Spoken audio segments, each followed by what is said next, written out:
আজকের ভিডিওতে আমরা শুনব রাসূলুল্লাহ সাল্লাল্লাহু সাল্লামের এমন একটি হাদিস যা আমাদের জীবন বদলে দিতে পারে। এই হাদিসে আছে ভ্রাতৃত্ব, সম্মান, দয়া এবং তাকওয়ার বাস্তব শিক্ষা।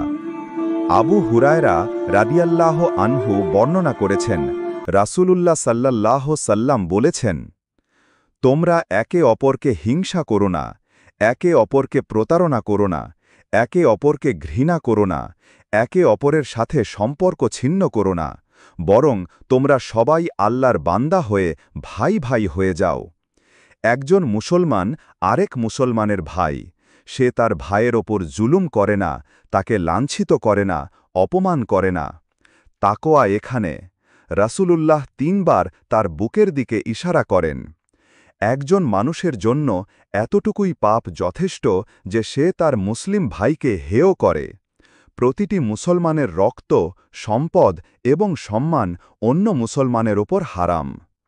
ভাই ও বোনেরা, এই হাদিস আমাদের শেখায় কিভাবে একজন প্রকৃত মুসলমান হওয়া উচিত। এখানে রাসূল সাল্লাল্লাহু সাল্লাম আমাদের ৫টি গুরুত্বপূর্ণ শিক্ষা দিয়েছেন। হিংসা করো না, কারণ হিংসা হৃদয়কে জ্বালিয়ে দেয়। প্রতারণা করো না, কারণ একজন মুসলমান বিশ্বাসঘাতক হতে পারে না। বিদ্বেষ পোষণ করো না, বরং অন্তরে দয়া রাখো। সম্পর্ক ছিন্ন করো না, ইসলাম আমাদের সংযোগ ও ভ্রাতৃত্ব শেখায়। সম্মান করো, কারণ প্রতিটি মুসলমানের সম্মান সংরক্ষিত। রাসূল সাল্লাল্লাহু সাল্লাম বলেন, তাকওয়া হৃদয়ে হয়। এ কথার মাধ্যমে বোঝানো হয় বাহ্যিক আচরণ নয়, বরং আন্তরিকতা ও আল্লাভীতি সত্যিকারের মুসলমানকে গড়ার মূল উপাদান। আসুন আমরা আমাদের অন্তর পরিশুদ্ধ করি, একে অপরকে ভালোবাসি, দোষ খুঁজে না বরং ক্ষমা করে দিই।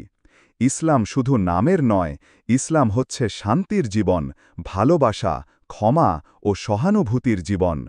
আপনি যদি চান এই বার্তাটি আরও অনেকের মাঝে ছড়িয়ে যাক, তাহলে ভিডিওটি শেয়ার করুন আর অবশ্যই সাবস্ক্রাইব করে পাশে থাকুন। আল্লাহ আমাদের সবাইকে একে অপরকে ভালোবাসার তৌফিক দান করুন। আমিন।